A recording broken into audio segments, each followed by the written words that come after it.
Magandang umaga po sa ating lahat mga kasama, mga ka-farmers. Ito po si John Malinis, inyong lingkod. Babahagi ko po sa inyo ang update ngayon sa aming mga tanim na halaman kahit na tag-init. Buwan ng Abril 20. Kikita po natin na mga tanim dito ay namamatay na dahil sa sobrang init.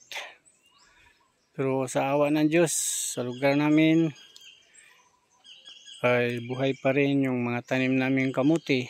Ito po, ipapakita ko sa inyo ang update. Yan po sila. Meron din ditong watermelon.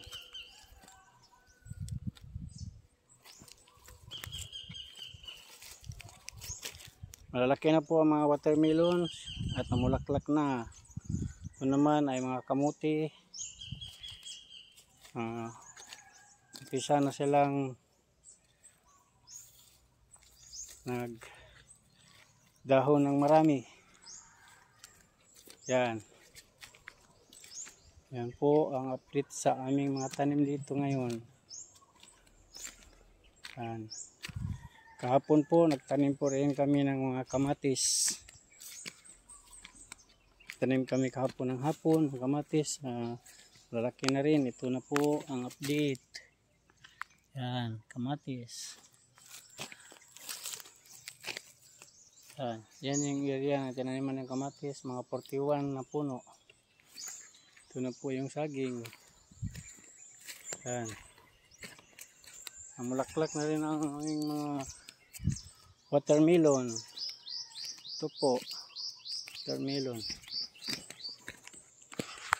So, update ko rin kayo sa aming naitanim na mga kasaba o kamuting kahoy. Ito na po ang update. Yan, buhay na po sila. Yan. At saka mga 7 buwan ay magkaroon na ng laman ito. Yan po ang update sa kamuting kahoy. Yan. Marami rin ito.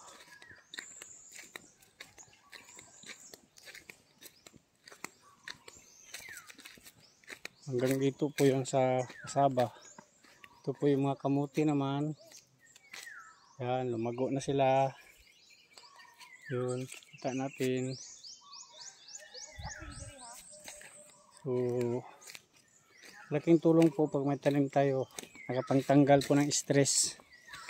So, makikita natin na tumutubo na sila. Yan.